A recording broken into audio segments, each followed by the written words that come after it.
이번 편은 더빙판 화질이 너무 안 좋아서 일본어 자막판으로 대체하겠습니다. 오사카에는 현재 연쇄살인 사건이 일어나고 있습니다. 특징은 칼이 지갑을 관통해 심장을 찌른다는 것입니다. 인성의 아버지가 이 사건을 전담해서 조사 중이시네요. 한편 코난 일행은 인성이가 오사카로 초대해서 오사카 투어를 받기로 했습니다. 참고로 인성이의 일본어 이름은 하토리 헤이지입니다. 코난은 이 새끼가 그냥 부를 리가 없다 생각하고 왜 불렀는지 물어봅니다. 진짜 오늘은 관광 목적이라고 하네요. 그리고 도일이가 칼 맞는 꿈을 꿨다고 조심하라고 합니다. 웃어? 멀리서 형사분 한 명이 옵니다. 인성의 아버지가 운전기사 시켰다고 하네요. 본인 부장검사라고 형사를 자기 아들 운전기사나 시키고 있어요. 직권남용입니다. 심지어 이동하는 것도 경찰차로 이동해요. 뭐 경찰을 자기 집 집사로 쓰고 있습니다. 인성이는 우선 우동집을 소개해줍니다. 미란이는 우동을 먹던 중 이상한 한기를 느낍니다. 다음엔 타코야끼 집을 가는데 거기서도 이상한 시선이 느껴지네요. 마지막으로 오코노미야끼를 먹으러 가려는데 인성이가 아는 집은 이미 지나쳤다고 합니다. 그래서 옆의 안경 형사가 아는 곳으로 가기로 합니다. 인성이는 잠시 전화를 받으러 나가고 인성이가 앉아있던 자리에 웬 여자가 앉습니다. 도일이를 알고 있네요. 코난은 죗됐다 싶어서 입 막으려고 하는데 도일이를 여자로 알고 있습니다. 인성이한테 찝적대지 말라고 하네요. 그때 뒤에서 인성이가 나타납니다. 이 여자애는 인성이의 소꿉친구 서가영입니다. 일본어론 토오야마 카즈아입니다. 뭐 둘이 옛날에 수갑 가지고 놀다가 같이 수갑 찬 적도 있다고 하네요. 수갑 가지고 놀다니 애들치고 좀 하드하게 노는 것 같습니다. 가영이는 그때를 기념삼아서 수갑 쇠사슬 조각으로 부적을 만들었다고 하네요. 2개 만들어서 하나는 인성이를 줬다고 합니다. 가영이는 부장형사 딸이라고 하네요. 고교생 탐정과 형사의 딸, 이 만화에서 가장 흔한 커플 형식이죠. 가영이는 도일이가 여자인 줄 알고 인성이를 계속 미행했었다고 합니다. 미란이가 느꼈던 한기는 가영이의 시선이었네요. 다 먹고 이제 다른 곳으로 가려는데 경찰차 위로 시신이 떨어집니다. 옥상을 확인하는데 사람이 있습니다. 빠르게 뛰어가서 그 사람을 잡습니다. 알고 보니 그 사람은 옥상으로 가보라는 전화를 받은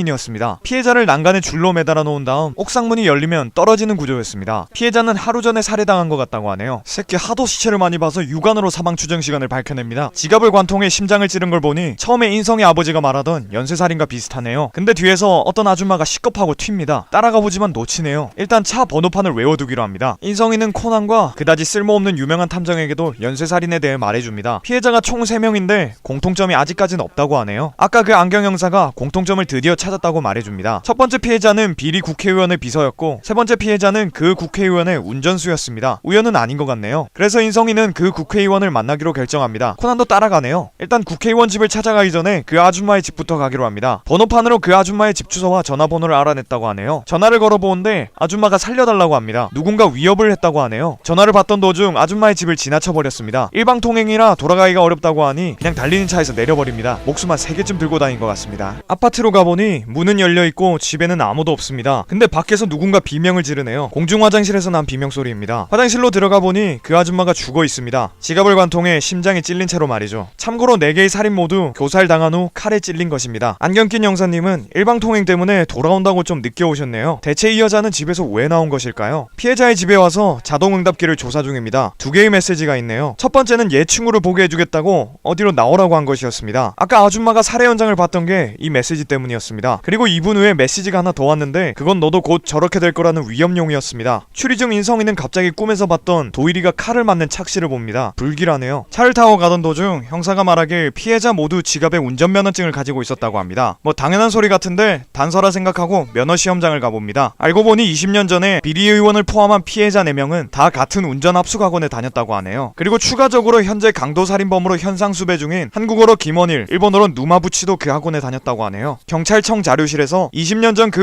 운전면허학원에서 강사 한 명이 음주운전으로 사망했다는 자료를 발견합니다. 그 강사는 좀 엄격한 강사였다고 하네요. 이제 의원과 연결고리가 생겼으니 의원 집으로 가려고 하는데 미란이가 와 있네요. 여기도 선배 형사 때문에 선배 자식 운전기사나 하고 있는 불쌍한 형사가 있습니다. 인성이는 코난에게 가영에게 받은 부적을 주면서 이번 사건은 본인에게 맡기고 미란이와 함께 본인 집으로 가서 쉬라고 말해줍니다. 뭔가 사망 플래그 같네요. 코난은 인성이 집으로 가다가 아까 말했던 현상수배범 김원일의 차가 발견됐다는 소식을 듣고 운전하던 형사는 그곳으로 목적지를 바꾸게 됩니다. 목적지로 가보니 근처에 산장이 있습니다. 산장으로 들어가서 수색을 해보니 지붕 쪽에 숨겨진 통로가 있네요. 그 방에는 현상수배범 김원일이 있었습니다. 체포하고 김원일을 데려가던 중 김원일은 쓰러지는 척하며 칼을 주운 뒤 코난을 찔러버립니다. 괴로워하는 코난. 그 시각 비리 의원은 협박 전화를 받았습니다. 1시간 뒤 창고에서 만나자고 하네요. 인성이는 20년 전 학원 사진을 보던 중 뭔가를 알아냈습니다. 칼 맞은 코난은 아까 인성이가 준 부적의 수갑 고리 덕분에 칼에 안 찔렸다고 하네요. 차라리 로또 맞는 게 확률이 높을 것 같습니다. 형사는 누군가 김원희를 가다 놓고 밥을 갖다 줬다고 하네요. 그리고 코난도 20년 전 사진을 보는데 이 사람 코 누군가 닮았죠? 의원이 오기로 한 창고입니다. 누군가 이미 기다리고 있네요. 하지만 창고로 들어온 건 인성이입니다. 기다리고 있던 사람은 안경 낀 형사님이었습니다. 지금까지의 살인 모두 안경 낀 형사님이 저지른 것이었습니다. 일단 첫 번째 사건이 시체가 옥상에서 떨어진 사건부터 보겠습니다. 인성이가 밥을 먹고 나왔을 때쯤 아무 일반인에게 옥상으로 올라가 보라는 전화를 했습니다. 그렇게 경찰차로 시체가 떨어져 있끔 해서 모두의 시선을 끌었고 인성이가 옥상으로 간 사이 네 번째 피해자 아줌마에게 전화를 해서 사건 현장을 보게 하였습니다. 그녀가 나온 것을 확인한 후 바로 메시지로 협박해서 그녀가 집에만 있게끔 만들었습니다. 그리고 그녀의 집으로 가면서 일부러 전화를 걸어 인성이와 코난을 내리게 만들었습니다. 그리고 곧바로 그는 차를 뒷골목에다가 세우고 아줌마에게 다시 전화를 걸어 집은 위험하니 공중 화장실에 들어가 있도록 했습니다. 그리고 화장실에서 살해한 것이었죠. 이 형사님은 같은 색의 같은 종류의 차량을 2대 마련해놔서 아파트 단지에도 하나를 세워놨기 때문에 굳이 뒷골목에 세워놓은 차를 가져갈 필요가 없었습니다. 인성의 운전수를 자청한 것도 만나기가 어려운 의원을 인성이가 조사한다는 명목으로 그 집을 자유롭게 드나들기 위해서였다고 합니다. 인성이는 20년 전 사진을 보고 강사와 형사님의 얼굴이 닮은 걸 보고 알아차렸다고 합니다. 형사는 모두를 죽이고 김원일에게 뒤집어 씌우려고 했다고 하네요. 모든 게 밝혀진 형사님은 권총으로 자살하려고 합니다. 인성이가 제압해서 겨우 자살하는 것을 막습니다. 하지만 제압하는 과정에서 형사님은 무릎에 총알을, 인성이는 배에 한 발을 맞아버렸습니다. 20년 전에 죽은 교관은 형사님의 아버지였다고 하네요. 사람 뒤져가는데 과거에 상하고 있어요. 대단한 새끼입니다. 아무튼 20년 전 아버지 죽음의 진상을 밝혀내기 위해 형사가 되었다고 합니다. 도주 중인 김원희를 잡았을 때 아버지와 닮은 본인의 얼굴을 보고 모든 걸 얘기해줬다고 하네요. 뭐 술 잔뜩 먹이고 브레이크 고장난 차 태워서 벌벌 떠는 모습을 보고 싶었다고 하네요. 그래서 법을 대신해서 복수를 하고 싶었다고 합니다. 그러자 인성이는 あんた